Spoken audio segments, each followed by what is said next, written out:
friends, வணக்கம் and welcome to Yummy Chilli. நான் Shalini.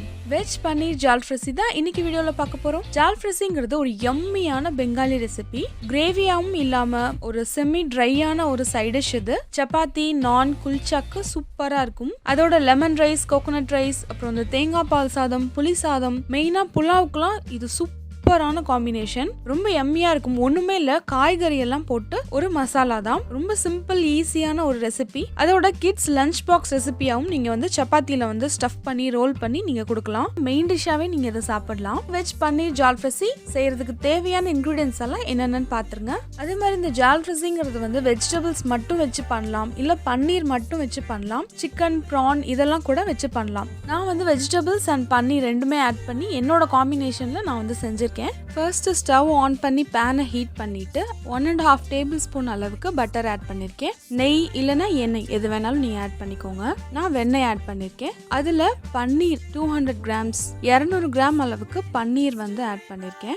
1/4 teaspoon அளவுக்கு சால்ட் ஆட் பண்ணி ஒரு 2 மினிட்ஸ் ஃப்ரை பண்ணி எடுத்து வச்சுக்கிறேன். இந்த பன்னீரை வந்து நீங்க ஃப்ரை பண்ணாம லாஸ்ட்ல நீங்க வந்து ஆட் பண்ணிக்கலாம். பட் இந்த மாதிரி ஸ்டார்டிங்ல ஃப்ரை பண்ணி எடுத்துட்டு அதுக்கப்புறம் மிக்ஸ் பண்ணீங்கன்னா ரொம்ப ரொம்ப டேஸ்டியா இருக்கும் இந்த பன்னீர். ஆக்சுவலா நான் செஞ்சிருக்கிறது வந்து பாலியோ டயட் ரெசிபி தான். பட் எல்லாருமே சாப்பிடலாம். பட் பாலியோ டயட்னா அதுல வந்து நீங்க பீன்ஸ் அண்ட் கேரட் ஆட் பண்ணாம பன்னீர், கேப்சிகம் மட்டும் ஆட் பண்ணி செய்யுங்க.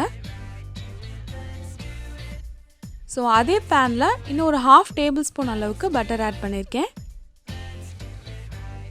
பட்டர் மெல்ட் ஆனதுக்கு அப்புறம் 1/2 டேபிள் ஸ்பூன் ஜீரகம் ஆட் பண்ணியிருக்கேன். உங்களுக்கு ஜீரகமோட ஃப்ளேவர் வந்து பிடிக்கலன்னா கொஞ்சம் கம்மி பண்ணிக்கோங்க. இதில் 2 பெரிய வெங்காயத்தை இந்த மாதிரி ஸ்லைஸ் பண்ணி வச்சுருக்கேன். இதையும் ஆட் பண்ணி நல்லா ஃப்ரை பண்ணிக்கிறேன். பட் இந்த ரெசிபி பார்த்தீங்கன்னா கொஞ்சம் க்ரன்ச்சியாக இருக்கணும், அப்போ தான் நல்லாயிருக்கும். வெங்காயம் இந்த அளவுக்கு ஃப்ரை ஆனவே போதும். உங்களுக்கு வேணும்னா இன்னும் கொஞ்சம் நீங்கள் ஃப்ரை பண்ணிக்கோங்க. இதோட 2 டேபிள் ஸ்பூன் இஞ்சி பூண்டு பேஸ்ட் ஆட் பண்ணியிருக்கேன்.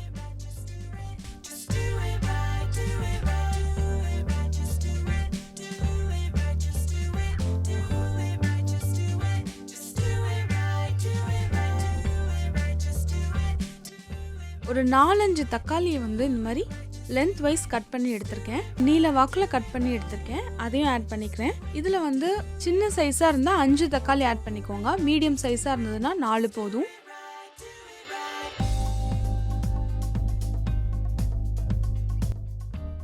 இப்போ 1 டீஸ்பூன் சால்ட் ஆட் பண்ணிருக்கேன். அதையும் போட்டுட்டு நல்லா ஃப்ரை பண்ணுங்க.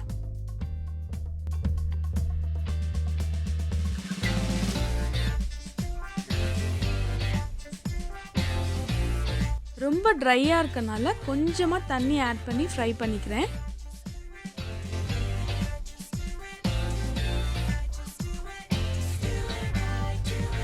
ஒரு 2 மினிட்ஸில் இந்த அளவுக்கு நல்லா வதங்கினதுக்கப்புறம் 1/4 டீஸ்பூன் அளவுக்கு மஞ்சள் தூள் ஆட் பண்ணியிருக்கேன். 1 டீஸ்பூன் மிளகாய் தூள், 1 டீஸ்பூன் கரம் மசாலா பவுடர் போட்டு அகைன் நல்லா வந்து ஃப்ரை பண்ணிக்கிறேன். உங்களுக்கு நல்லா கிரேவி மாதிரி இன்னும் கொஞ்சம் கிரேவியாக வேணும்னா இந்த மசாலாஸ்லாம் நீங்கள் அப்படியே வந்து டபுள் அமௌண்ட் எடுத்துக்கோங்க. ஸோ அந்த மசாலாஸோட ரா ஸ்மெல் வந்து ஒரு 2 நிமிஷத்தில் போயிடும். ஃப்ரை பண்ணதுக்கு அப்புறமா நான் வந்து சின்னதாக இருக்க ஒரு கேப்சிகம் இந்த மாதிரி நீல வாக்கில் கட் பண்ணி அதையும் ஆட் பண்ணிக்கிறேன். கேரட் 3 கேரட் வந்து ஆட் பண்ணியிருக்கேன். 100 கிராம்ஸ் அளவுக்கு பீன்ஸ் ஆட் பண்ணியிருக்கேன். எல்லாமே இந்த லென்த் வைஸ் கட் பண்ணிக்கோங்க. நல்லா ஹை ஃப்ளேமில் வச்சு ஒரு 2 நிமிஷத்துக்கு நல்லா ஃப்ரை பண்ணுங்க.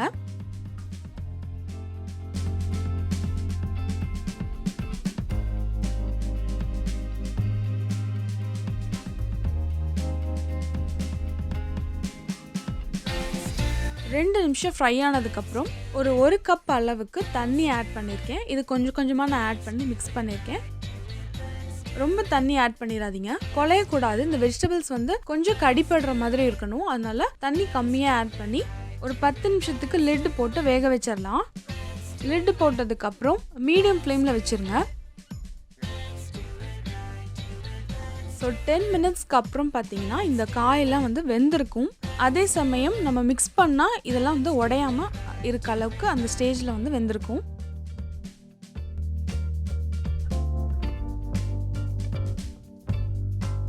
இப்போ அந்த ஃப்ரை பண்ணி வச்ச பன்னீர் ஆட் பண்ணிக்கோங்க. நான் ஆல்ரெடி ஃப்ரை பண்ணியிருக்கனால ஒரு 1 மினிட் அளவுக்கு நான் மிக்ஸ் பண்ணி எடுக்க போகிறேன். நீங்கள் வந்து சப்போஸ் ஃப்ரை பண்ணாமல் டைரெக்டாக இந்த ஸ்டேஜில் இந்த பன்னீர் ஆட் பண்ணுறீங்கன்னா ஒரு 2 நிமிஷம் ஆகும் குக் ஆகிறதுக்கு. ஸோ நல்லா அதுக்கப்புறம் மிக்ஸ் பண்ணி விட்ருங்க. கிரேவியாக வேணும் அப்படின்னா இன்னும் கொஞ்சம் மசாலா ஆட் பண்ணிக்கோங்க. இல்லை நீங்கள் வந்து தண்ணியாக இருக்கப்பயே நீங்கள் அந்த ஸ்டேஜ்லேயே வந்து ஆஃப் பண்ணிடுங்க. நான் இது வந்து சைட் டிஷ்ஷாக யூஸ் பண்ணுறேன். ஸோ நல்லா ட்ரை ஆக்கியிருக்கேன்.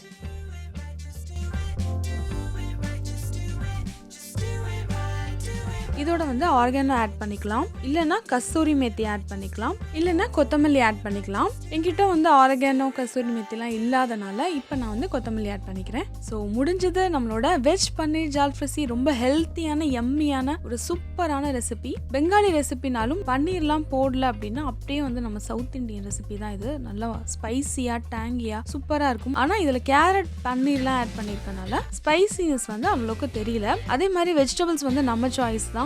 பொட்டேட்டோ இருந்ததுன்னா ஆட் பண்ணிக்கோங்க, பேபிகார்ன் ஆட் பண்ணிக்கலாம், காலிஃப்ளவர், இந்த மாதிரி எந்த வெஜிடபிள்ஸ் வந்து இதோட மிங்கிள் ஆகுமோ அந்த மாதிரி நீங்கள் ஆட் பண்ணிக்கோங்க.